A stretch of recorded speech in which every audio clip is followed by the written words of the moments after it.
Welcome to Thiccc Boy Fight. Let's dive in. In a video posted to Instagram, heavyweight Tom Aspinall gave his fans an update on his knee injury. Aspinall injured the knee last Saturday, 15 seconds into his main event fight with Curtis Blaydes. Aspinall detailed the next step of his recovery, which include an MRI scan and surgery. Hello everybody, just a quick update on the knee situation, because plenty of people are asking about the diagnosis of what happened to the knee. Now, anybody who's got knee problems knows that in order to have an MRI scan, an accurate MRI scan, you need to let the swelling go down. So I spoke to the surgeon.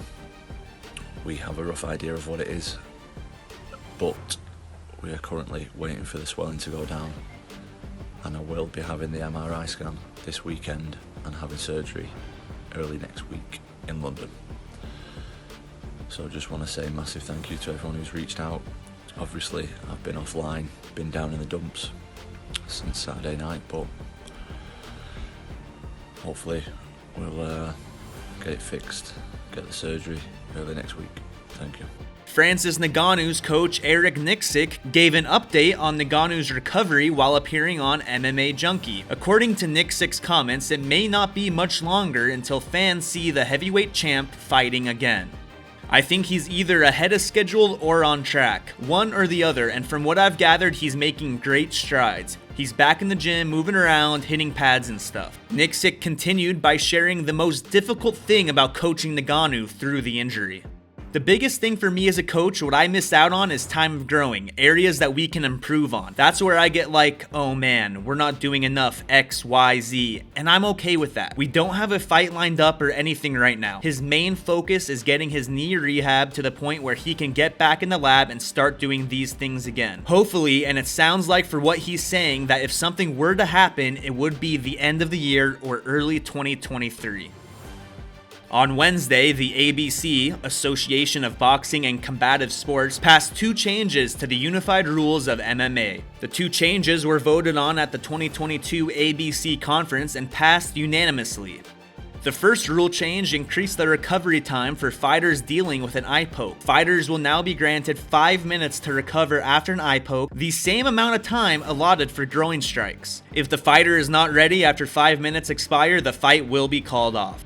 The second rule change allows for neoprene sleeves to be worn by competitors. MMA Junkie reported the official rule change to be: a competitor may use soft neoprene type sleeves to cover only the knee or ankle joints. Approved sleeves may not have padding, velcro, plastic, metal, ties, or any materials considered to be unsafe or that may create an unfair advantage. Neoprene sleeves are not considered equipment or clothing and may not be grabbed advantageously inside or as clothing that can be grabbed by self. Tape and gauze or any materials other than the approved sleeves are not permitted on the lower body. The sleeves must be black in color with the exception of matching the athlete's commission-assigned corners, with the sleeves being blue or red or colored as appropriate. At the UFC 277 pre-fight press conference, ahead of his interim title bout against Brandon Moreno, Kai Kara-France spoke about the last time he shared the octagon with Moreno, a decision loss at UFC 245.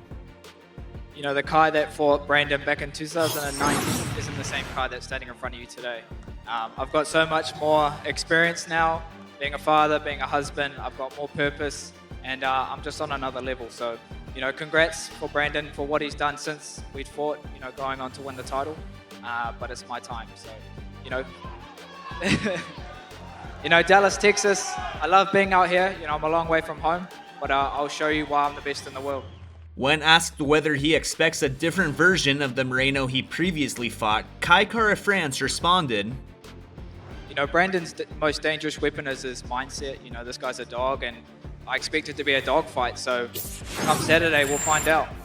At the press conference, Amanda Nunes laid out her plan to defend her featherweight belt if she defeats the bantamweight champion Julianna Peña on Saturday. When asked whether she would consider challenging Nunes for the 145-pound belt, Peña responded, All the real fights are at 135. She's saying that she's going to fight at 145 and defend her belt against who? Name 3 145ers. Name 2 145ers. There's nobody in that division. Everybody knows the real fights are at 135 pounds. Amanda and I are the 2 best female fighters in the world, and all the real shit is at 135. Pena then gave a graphic description for what fans can expect tomorrow night when the octagon door closes. I'm going to punch, kick, pull her hair. I'm going to bite her. I'm going to gouge her eyeballs out if I have to. I'm literally going to do everything in there. Trust me when I say I'm willing to die and do whatever it takes. I'm going to do whatever it takes.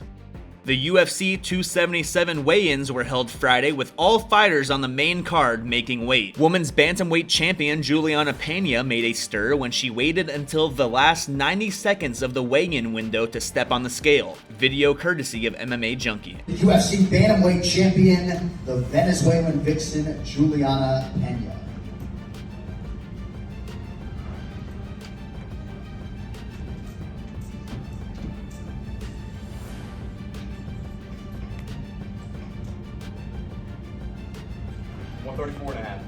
Right there, 134 and a half, the official weight for Julianna Peña. Two early prelim fighters, however, did not make their weight. Orion Kosei weighed 2.5 pounds over his 170-pound limit and will forfeit 20% of his purse in his bout against Mike Mathetha. Jocelyn Edwards missed her 135-pound limit when she tipped the scales at 137.5 pounds. She will also forfeit 20% of her purse. During his visit to Thiccc Boy Studios, UFC lightweight contender Michael Chandler gave his exclusive picks for UFC 277 to the Thiccc Boy Fight News team. You can never bet against the beast, Derek Lewis. He's the man. Pavlovich is very tough. He's surging, but I'm taking Derek Lewis. Kai Kara-France versus Brandon Moreno. Brandon Moreno being the former champion. This is for the interim belt. Never bet against Kai Kara-France because he's a tough Kiwi from New Zealand, but I think Brandon Moreno is just too confident, too good everywhere. Brandon Moreno gets it done. Julianna Peña versus Amanda Nunes. How do you ever say that wasn't a fluke on the first one? So many people, Peña came out, won the title, but goodness gracious. Amanda Nunes has looked and been the most dominant female fighter that we have ever seen. I think Amanda Nunes gets her title back. Looking for more original MMA content? Check out the rest of Thiccc Boy YouTube. Exclusive interviews, opinion, and fight analysis is available weekly on The Shab Show, Food Truck Diaries, and Fight Night Flashbacks. Subscribe so you don't miss any of the action.